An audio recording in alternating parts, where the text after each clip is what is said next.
Hello all, my name is Krish Nayak and welcome to my YouTube channel. So guys, I've got this particular question from many of the people. They have taken this Collab Pro. I made one video now. Collab Pro is also available in India, and probably there are two plans with respect to Collab Pro. One is Collab Pro and one is Collab Pro Plus. With this, you'll be able to get faster GPU, more memory and longer running times, which we did not had that in the free version of the Collab. But people said that many of my subscribers said that Krish, we are using Collab Pro, but the training is pretty much slower than my computer, right? And when I was also initially using Collab Pro, that time I also used to think, okay, the training is usually happening slowly. But what was the main problem? Let's understand, guys. Now, one thing about Collab Pro, most of you, why you may use Collab Pro or Collab Pro Plus, is basically to train your deep learning models.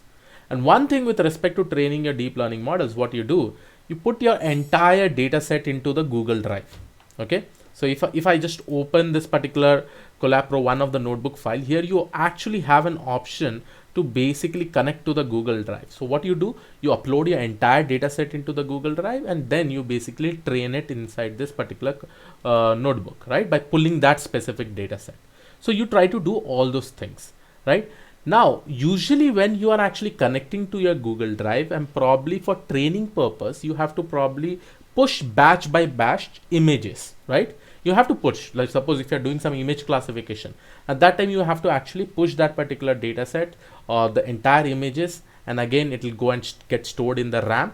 By default, some RAM is also provided over here. You can see, right? You have somewhere around 25 GB RAM over here, right? And then it will get loaded in the RAM, then the training will actually happen. Now, because of that, what is actually happening? The training is actually happening slowly in Google Colab Pro. But what many people think that, okay, Colab Pro is a waste of money. Probably, you're not able to train over here, right? Like that kind of thinking. Yes, I'm not saying that it will be very, very super fast, but at least what we see, at least it is far much better than that, right? Now, first of all, let's see this, guys. Suppose if I go and change my runtime right now, I've made sure that it is in GPU and high RAM. Now, if I go and write NVIDIA SMI, and if I execute it, here you'll be able to see that I'm actually getting Tesla P100. Now, what you should do, now you may be thinking, Krish, fine, then what should we do for this huge data set? Where should we upload it? Let me just show you guys. So for this, what I'm actually going to do, if you go and hover over here, you'll also be getting some hard disk, somewhere around 147 GB. I think it is 147 GB. You can definitely use this particular hard disk to store your data. Now, how you can basically store it, just imagine here you have an upload option. Okay, so let me just go to one of the example and show you that how you can basically upload the entire data set, and based on that we will be able to see that probably you'll be able to put all your data set over here itself, and then you will be able to work along with it. So this will be a very handy trick to make sure that Google Colab Pro works fast. So let me just show you one example. So yeah, now here you can see, guys, I have one cats and dog data set. Now what I have done, I'm just showing you an example. Okay, you can definitely apply it. What is the maximum size of data that you can do?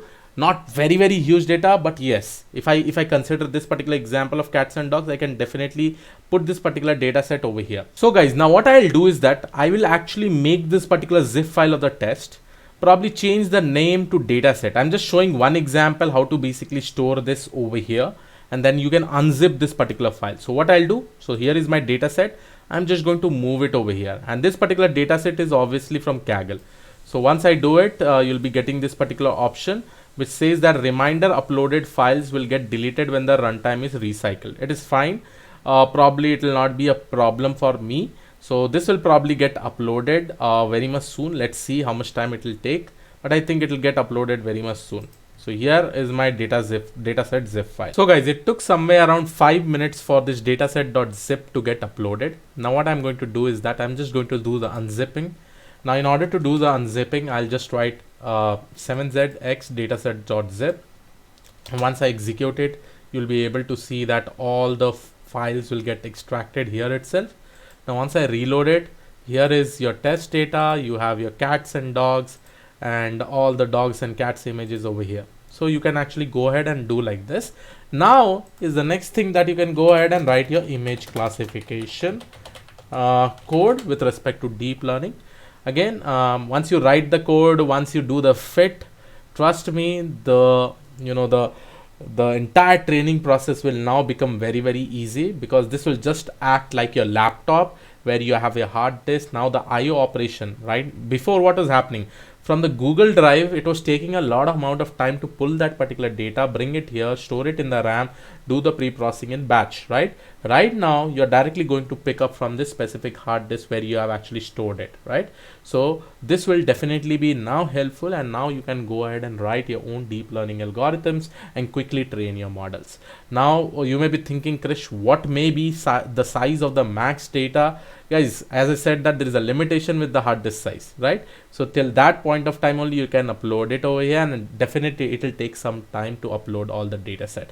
But yes, for the practicing purpose, for the learning purpose, you can definitely do a lot of things. Once you train the model, you can again save it in this specific folder itself by creating your own folder name and saving it. So trust me guys, it is not like like many people have asked me, Google Colab Pro is very very slow, because the main reason is that you are actually uploading or downloading all the data from the Google Drive, and because of that it will definitely take a lot amount of time with respect to the IO.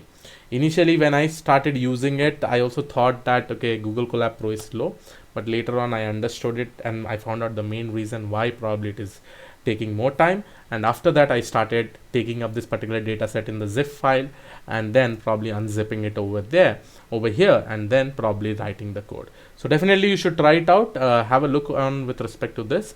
And yes, this was it from my side. So if the question is Google Colab Pro slow, I'll suggest that it is not very very slow, but it is okay, better than our local laptop, which does not have some amazing like normal GTX or RTX GPUs that you have, right? Based on that, you will definitely be able to work well in this, right? So this was it from my side. I hope you like this particular video. I'll see you in the next video. Have a great day. Thank you and all. Bye bye.